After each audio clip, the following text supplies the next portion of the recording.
Dr. Alan Hayes had always been known for his compassionate approach to medicine. Patients spoke highly of him, colleagues admired his dedication, and he took great pride in his ability to diagnose and treat ailments with precision. But what people didn't see was the weight he carried, the long hours, the missed meals, and the constant pressure to be perfect. Lately, it had been taking a toll on him, though he refused to acknowledge it. One dreary Tuesday afternoon, Dr. Hayes rushed through his packed schedule, feeling the exhaustion creep into his bones. His last patient of the day was Mrs. Evelyn Thompson, an elderly woman who had been visiting the clinic for years.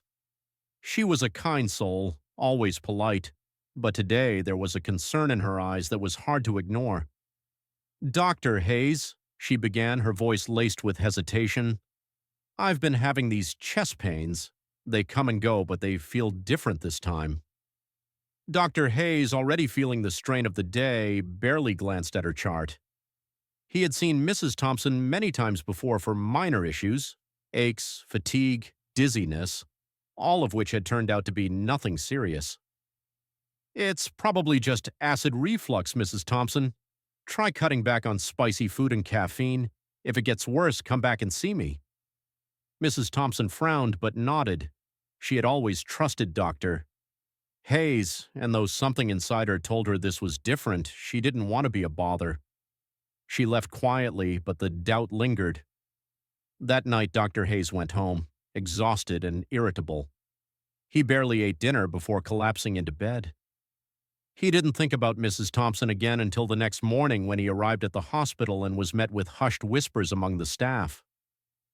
"She's in the ICU," a nurse murmured to another. "Heart attack. If she had gotten help sooner." A chill ran down Dr. Hayes's spine. "Who?" he asked, his voice quieter than he intended. The nurse turned to him, her expression heavy with meaning. "Mrs. Thompson. They brought her in last night. Her niece found her unconscious at home." Dr. Hayes felt as though the air had been knocked out of his lungs. Mrs. Thompson's niece, as he recalled, was none other than Dr. Rebecca Thompson, the hospital's leading cardiologist. His heart pounded as he rushed toward the ICU, a mixture of guilt and dread tightening in his chest. When he found Dr. Rebecca Thompson standing outside her aunt's room, the look she gave him was enough to make him stop in his tracks. "Alan," she said, her tone even but sharp, "my aunt trusted you, and you sent her home." He began, but no words came. What excuse could he possibly give? That he had been tired? That he had assumed? Dr. Rebecca shook her head. "You're a good doctor, Alan, but you're burning out. You're rushing. And this time it almost cost a life." The weight of her words settled over him like a storm cloud. He had spent his entire career caring for others, but when had he stopped caring properly? When had he let his own exhaustion cloud his judgment? Mrs. Thompson survived, but it was a close call. She needed surgery, and Dr. Rebecca made sure she received the best care possible. Dr. Hayes visited her after the procedure, ashamed and humbled. "I'm so sorry, Mrs. Thompson," he said, gripping her frail hand. "I should have listened." She smiled weakly. "We all have bad days, doctor. Just promise me you'll take better care of yourself, too." From that day forward, Dr. Hayes made changes, not just for himself, but for his patients.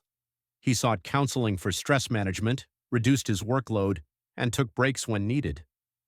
Most importantly, he listened more, and though he would always carry the guilt of that near miss, it became a lesson he would never forget. Sometimes even healers need healing.